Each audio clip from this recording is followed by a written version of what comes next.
रावण को मारने के लिए भी राम पैदा हुआ था। तेरे अहंकार को नष्ट करने के लिए एक नहीं बहुत राम है। आज का सबसे बड़ा ठेकेदार बन रहा है, सबसे बड़ा धोखा वही। कंसल क्या कह रहा था, ये कमीने और जलील लोग हैं, कमीना तू है। कंसल मैं तेरे से कहना चाहता हूं कि अपनी दुकानदारी बंद कर ले, वरना तेरी दुकानदारी बंद करवा दी जाए। क्या रजत कंसल जैसे 1.5 करोड़ के आदमी। पहले तो मैं मेरे बच्चे ही कहूँगा जो पत्रकारों के रूप में आए हुए हैं, एक बेटी है, बाकी सब बेटे हैं। आप सबका स्वागत करता हूँ गांव में और आभार भी व्यक्त करता हूँ कि इस बड़ी विकट परिस्थितियों में आपने गांव की बहुत मदद की थी, न्याय के पक्ष में मदद की थी। मेरे गांव के बड़े बुजुर्ग जितने भी यहाँ बैठे हैं, मैं उन सबको और इस पवित्र धरा को नमन करते हुए ये कहना चाहूँगा, आज मैं कोई जोशीला भाषण या जोशीली बातें करने के लिए खड़ा नहीं हुआ हूँ, बल्कि कुछ एक मुद्दों पर जो विचारणीय विषय हैं उनके ऊपर समाज से ये प्रार्थना करने के लिए खड़ा हूँ कि विचार करें। एक वीडियो जिसकी बात अभी एडवोकेट संदीप जी कर रहे थे, एडवोकेट रजत कंसल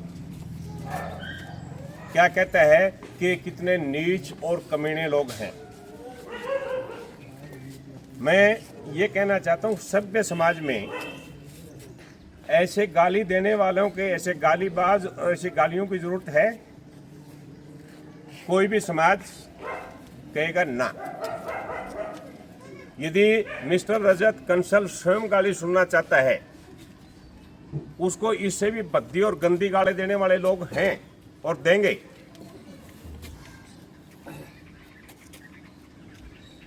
इसलिए मैं उसको कहना चाहता हूं कि किसी को गंदी गालियां ना दें। मैं समाजशास्त्र का विद्यार्थी भी हूं और आज से ठीक 20 दिन बाद एक अभियान चलाऊंगा, क्योंकि जाति व्यवस्था की गहराई को मैं जानता हूं कि जाति है क्या चीज़। और उस अभियान में स्पष्ट करूंगा कि हम जितने भी लोग यहाँ खड़े हैं, समाज में रहते हैं, हम हमारी सबकी एक जाति है और वो जाति है आर्य। हम सब आर्यों के पुत्र और पुत्रियाँ हैं, वो एक अलग विषय है। और मैं समाज को बताऊंगा, इस जो जाति के नाम पे जो ठेकेदार बन के बैठे हैं, कितने दिन समाज चलेगा। मैं विशेषकर, मैंने आज तक जीवन में कभी किसी की जाति नहीं पूछी। आज एक चीज कह रहा हूं, क्योंकि शेड्यूल्ड कास्ट, इसको लोगों ने एक जाति माने। ये एससी शब्द आया कहां से है? मैं राजनीति विज्ञान का विद्यार्थी भी हूं, मुझे उसकी जड़ों तक का पता है। ये संविधान में एक सूची है, उस सूची में कुछ जातियों के नाम लिख दिए जिनको एससी कहने लगे। मैं आज उस जाति के मेरे भाइयों से, मेरी बहनों से, मेरे बच्चों से, बेटे बेटियों से, सबसे पहले तो मैं उनसे पूछना चाहता हूं कि क्या आप एक ऐसे व्यक्ति के समर्थन में खड़े होंगे जो इस समाज के अंदर जहर फैला रहा है, जातियों के नाम पे आप लोगों को भड़का रहा है? कितने नुकसान किसका होना है, किसका नुकसान होगा? हम इस धरती पर पैदा हुए हैं, भारत माँ के बेटे और बेटियां, हमें यहीं रहना है। अगर हम जातियों के इस द्वेष में फंसेंगे, जहर में फंसेंगे, नुकसान हमारा ही होगा। क्या रजत कंसल जैसे 1.5 करोड़ के आदमी इस समाज को इस अवस्था में ले जाएंगे और हम एक्सेप्ट कर लेंगे, हम स्वीकार कर लेंगे? रजत कंसल मैं तेरे से कहना चाहता हूं कि अपनी दुकानदारी बंद कर ले, वरना तेरी दुकानदारी बंद करवा दी जाएगी। दोबारा कहता हूं, रजत कंसल, तेरी काठ की अंडी बहुत बार चढ़ चुकी है। रजत कंसल क्या कह रहा था, ये कमीने और जलील लोग हैं, कमीना तू है जो लोगों को भड़का रहा है। दूसरी चीज, रजत कंसल ने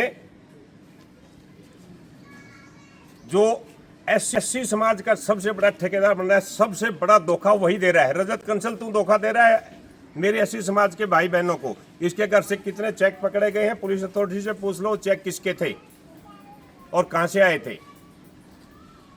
ये जवाब नहीं है उसके पास, वो लुकता हुआ छिपता हुआ घूम रहा है। बता दे तो इन सब लोगों को जो तेरे घर में पुलिस ने चेक पकड़े थे वो कहां से आए थे, किसके थे? वो किसी का भी अदर देन एससी के घर से आया हुआ चेक नहीं था, वो एससी कम्युनिटी के चेक थे, जिनको ये सरकार से बजट फंड दिलवाता है, उनसे ग्रांट दिलवाता है और उनमें से उनसे चेक ले लेता है। तो धोखा कौन दे रहा है? अदर देन एससी समाज। हम दृढ़ता से रजत कंसल को उसकी औकात दिखाएंगे और उसको इस समाज में जहर नहीं फैलाने देंगे। रजत कंसल किसी भी वकील को, मैं हमारे जो एडवोकेट्स हैं, एडवोकेट्स को समाज में सबसे बुद्धिजीवी वर्ग में माना जाता है। मैं उनसे पूछना चाहता हूं, क्या आपके जो भी बार काउंसिल्स के नियम हैं वो इजाज़त देते हैं कि एक वकील एक हत्यारोपी को पब्लिक प्लेस पे लाके और कहता है कि ये निर्दोष है, इनको पकड़ा, निर्दोषों को पकड़ रखा है, और निर्दोष हैं तो कोर्ट में साबित कर दे निर्दोष हैं, वो छूट जाएंगे। अगर क्या एक वकील किसी का, जिसका भी वो वकील है, उसको पब्लिक में लाके और किसी एक कम्युनिटी को कुत्ता, कमीना और जलील कहता है, क्या आपकी ये वकीलों को ये इजाज़त देता है आपकी काउंसिल? अगर नहीं देता है तो बहुत डिटेल में मैं काउंसिल को चिट्ठी लिखूंगा सारे गांव के क्षेत्र के सहयोग से, और उनसे रिक्वेस्ट करेंगे कि रजत कंसल जैसे व्यक्ति को वकील होना तो दूर की बात है, ऐसा आदमी तो इंसान कहलाने काबिल नहीं है, उसका ये रद्द किया जाए, लाइसेंस रद्द किया जाए कि वो कोर्ट में जाके वकालत का उसका जो भी डिग्री है। दूसरी चीज, क्या पुलिस अथॉरिटीज में डीजीपी आज कपूर साहब जैसे ईमानदार अफसर डीजीपी बैठे हैं। मैं आभार व्यक्त करना चाहता हूं समस्त क्राइम ब्रांच का, मैडम ममता जी का और डीजीपी साहब का, जिन्होंने इतने छुपे हुए तथ्यों को सामने लेके आए। क्या डीजीपी साहब, मैं आप सभी प्रार्थना करना चाहता हूं कि आपकी नसों में एक जोशीला खून नहीं है। आपके एक एसपी को डीएसपी को कहता है खरीद लिए गए। अगर आपके एसपी और डीएसपी बिक गए तो उनको लात मार के डिपार्टमेंट से बाहर कर दीजिए, और अगर वो नहीं बिके हैं तो इसके खिलाफ मुकदमा क्यों नहीं दर्ज करेंगे? हम मुकदमा दर्ज करवाएंगे और मुकदमा दर्ज करें उसके खिलाफ, ताकि दोबारा कोई इस तरह की बकवास करने से पहले सोचे। और हम मुकदमा दर्ज करवाएंगे, नहीं करते हैं तो फिर आपके एसपी डीएसपी बिके हुए हैं। और एक चीज, अगर एसपी और डीएसपी विज्ञ होते, हमने लड़ाई, आप सबको पता है, जितनी बातें मुझे पता है इस केस की आप सबको पता है, सारे गांव को पता है। हमने लड़ाई किसके अगेंस्ट शुरू की थी? हमने लड़ाई एसपी हंसी के खिलाफ शुरू की थी, एसएचओ और डीएसपी नारायण के खिलाफ शुरू की थी, क्योंकि उन्होंने जांच ठीक से नहीं की। अगर वो बिक गए होते तो जो हमारी मनमर्जी की रिपोर्ट लिख देते और कार्रवाई हो जाती।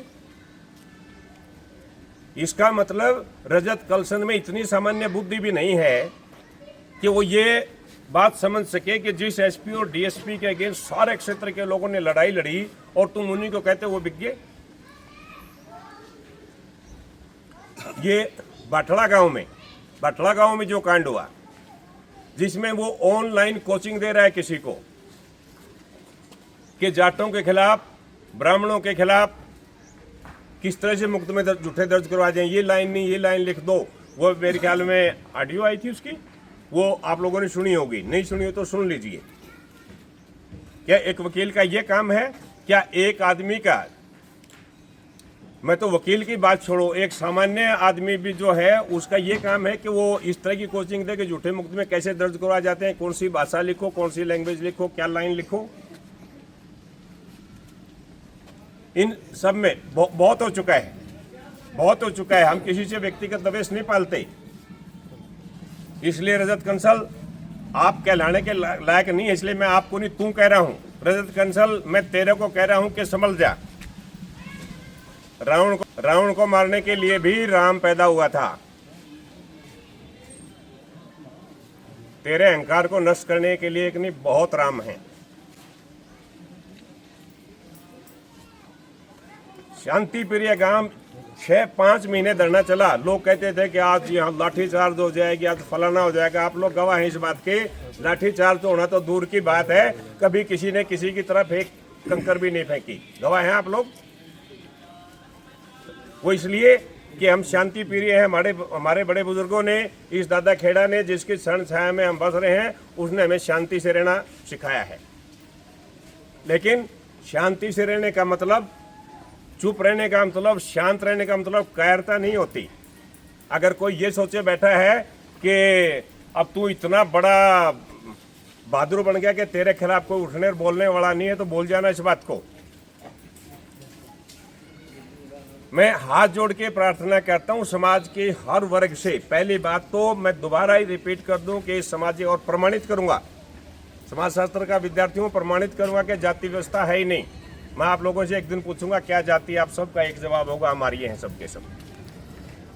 बहुत तमाशे हो गए, राजनीतिकों के किए हुए तमाशे हैं। आज वो उसको बुनवा रहे हैं, कुछ लोग बेनिफिट उठाने के लिए उसको जिंदा रखे हुए हैं। इन आर्यों की संतानों को आर्य ही रहने दो। और तेरे जैसे आदमी को हम ये सब करने भी नहीं देंगे। याद रखना मेरी इस बात को, तेरे जैसे आदमी को इस समाज का सत्यानाश नहीं करने देंगे। अगर तेरे को परमात्मा सद्बुद्धि दे और तू आगे आके अच्छे काम कर, अच्छे काम करेगा, समाज में एकजुटता का काम रखेगा, तेरे को कंधे पर बिठा के लिए चलेंगे। हमें किसी से दवेश नहीं है, और नहीं तो तेरे को तेरी औकात भी बताएंगे, और तू ये जो सार्वजनिक गालियां दे रहा है उसका तेरा स्थायी इलाज भी कर देंगे। सर मतलब काफ़ी देर से संदीप भारती जी भी बोल रहे हैं और आप भी काफ़ी देर से मतलब इसके ऊपर विस्तार से बात बता रहे हैं। क्या एक ऐसी समुदाय के ऊपर जर्नल समाज का अत्याचार और शोषण करना ये किस हद तक सही है?